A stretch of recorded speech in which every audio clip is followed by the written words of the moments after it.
হালখাতা, মুড়ি মুড়কি, কদমা বাতাসা, নতুন জামা কাপড়, বৈশাখী মেলা, স্থানীয় নানা খেলাধুলা ও ঢাকঢোলের ছন্দ সব মিলিয়ে একসময় যেই বৈশাখ ছিল নিখাত বাঙালিয়ানা, সেই ছবিটা বদলেছে অনেকখানি। শহুরে ধাঁচে নতুন জামা কাপড়ের জায়গায় লাল সাদা শাড়ি, ভালো খাবারের জায়গায় পান্তা ইলিশ, আর মেলার জায়গা নিয়েছে শোভাযাত্রা।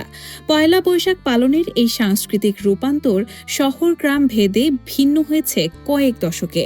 তাই প্রশ্ন উঠছে, নববর্ষ উদযাপন কি বদলে যাচ্ছে, নাকি সময়ের সঙ্গে নতুন রূপে ফিরছে আমাদেরই উৎসব? নববর্ষ মানেই একদিনের সরল আনন্দ, এই ধারণা এখন অনেকটাই পাল্টে গেছে শহুরে জীবনে। ফ্যাশন হাউসগুলোর বিশেষ কালেকশন, রেস্তোরাঁর বৈশাখী প্ল্যাটার, এমনকি কর্পোরেট অফার, সব মিলিয়ে বৈশাখ যেন হয়ে উঠেছে এক বড়সড় বাণিজ্যিক আয়োজনও। ঢাকার রমনা বটমূল থেকে শুরু করে বিশ্ববিদ্যালয় ক্যাম্পাস, সবখানেই এখনো দেখা মেলে নানা আয়োজনের। এসবে একদিকে থাকে ঐতিহ্যের ছোঁয়া, অন্যদিকে থাকে বিশ্বের বিভিন্ন দেশের সংস্কৃতির অনুকরণ।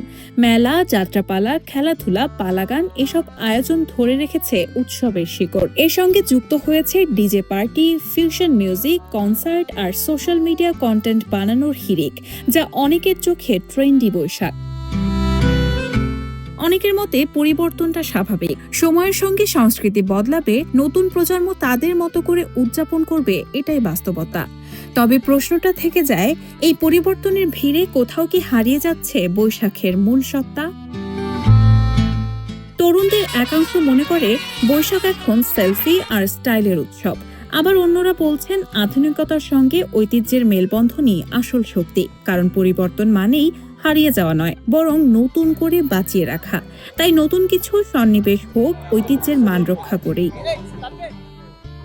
রাহানা হক মুন, RTNN।